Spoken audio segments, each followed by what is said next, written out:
got me. Just want to run you through a couple of pointers on this marker. First thing I'm going to do is show you how to take the bolt out the back here. It's fairly self-explanatory. Obviously, you've got to take the rear cap off. Don't need to explain that, do I? Okay, so rear cap's off.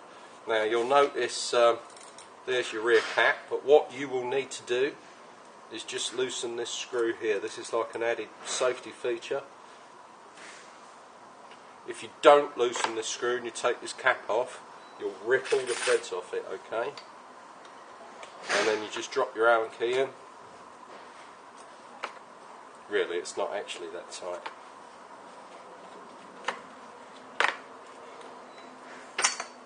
Okay, and your bolt's just sitting in there. And then what you would do is you would take your fluffy, stick your fluffy in this end. Do I need to tell you that? And just push the bolt out. There you go, there's your bolt. When you come to lube this bolt, you'll have a little bit of lube on your finger. Just put it mainly on the O-rings. When you come to put it all back together, drop your bolt in there like so. Make sure these little O-rings here have got plenty of lube on, because they have to pass over a threaded portion. That's it, nice and gently.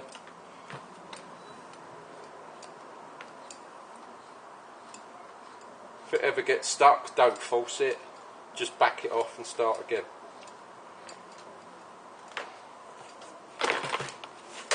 Retighten this one. You'll notice there's a little plate with a hole there. That's for putting your rifle sling on, okay? So you can wear the gun over your shoulder. Drop that bit back on there.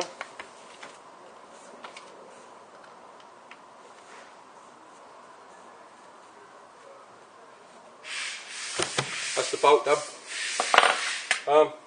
That's about a year's worth of maintenance. Okay, so next I'm going to show you how to take off the hopper. Two bolts on the side here. These two bolts hold your rip clip in position. And they don't have to be gorilla strength done up, okay? A little bit of mechanical sympathy. Loosen them off.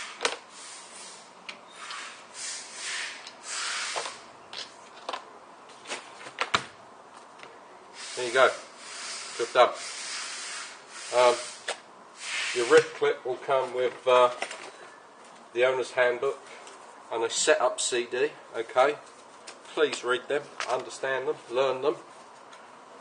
If you ever need to clean your eyes, don't bother about taking the whole gun apart. Get yourself a can of cleaner. This comes in various formats. Electrical cleaner from Macklin's has a little hose on the end. Stick the hose in there and spray directly onto the eyes, and it'll clean the eyes. You don't have to take the gun apart. So to put your rip clip back on, I'm just going to take the sight off for now. Put your rip clip back on. So there's a metal lead here. Just make sure the metal lead pushes into the hole on the rip clip. Yeah, it feels good to me. It's more of a floating fit, this thing. Doesn't really tighten up until the two bolts are in place, but it's not actually the bolts that hold it in situ, okay? It's actually that little aluminium lead that holds the whole thing in place. The bolts are just here to secure it. Don't over tighten them, they only have to be pinch tight.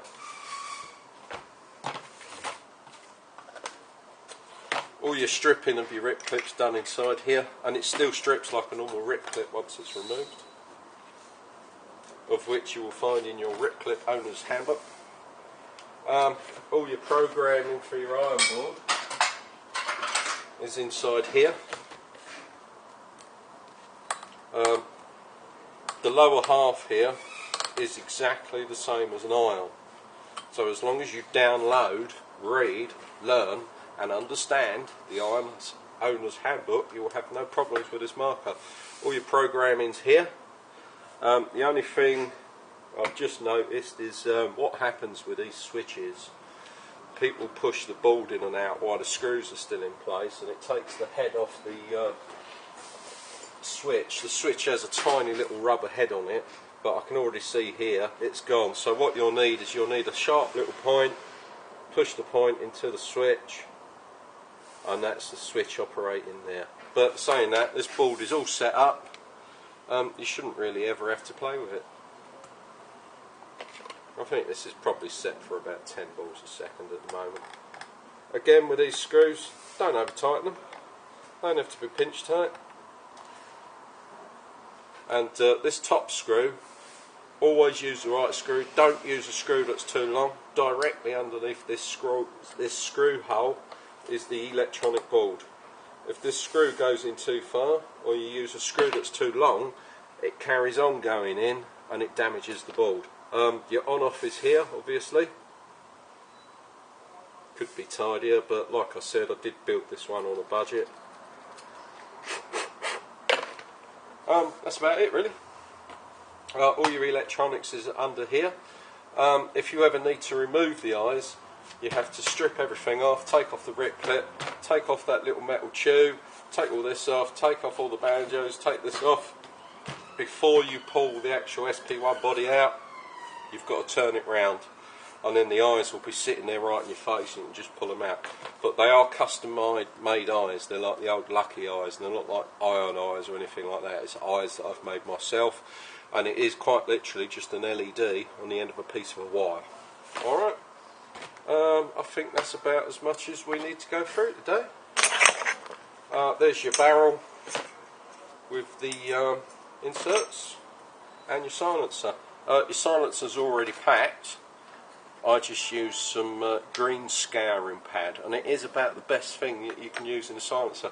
What we're looking to do is we're just looking to get the air passed through the scouring pad, and we're looking to slow it down. So whatever you put in here needs to be what we call open cell, and the air needs to pass through it, and what we're actually looking to do is just soak up the air and slow it down.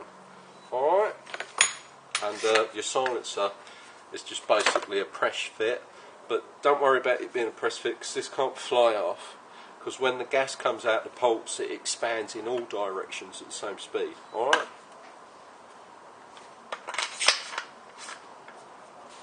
next, the regulator here. This is your regulator.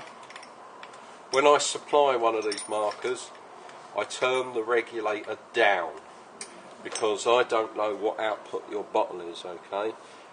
You can put your bottle on at 850 psi and it will go through and it will just blow all the hoses off the barb. These ions run between, I've had some run at 100, I've had some run at 180. The average is between 130 to 160. You've got a little gauge here. Don't let this travel past 200 psi. There's absolutely no need for that whatsoever.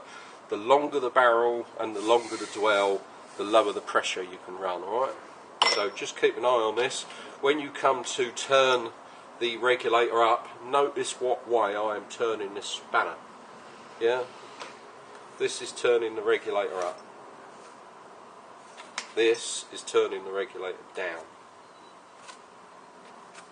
When I supply this to you, the regulator will be turned down.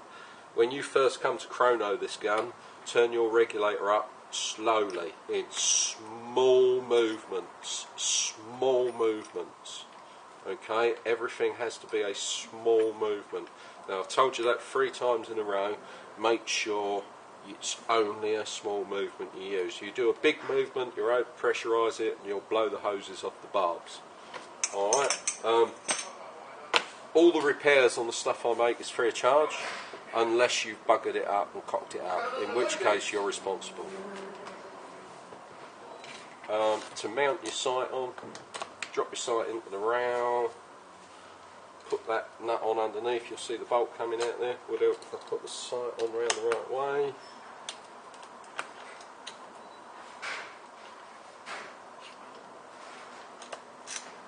And then just pinch tight that.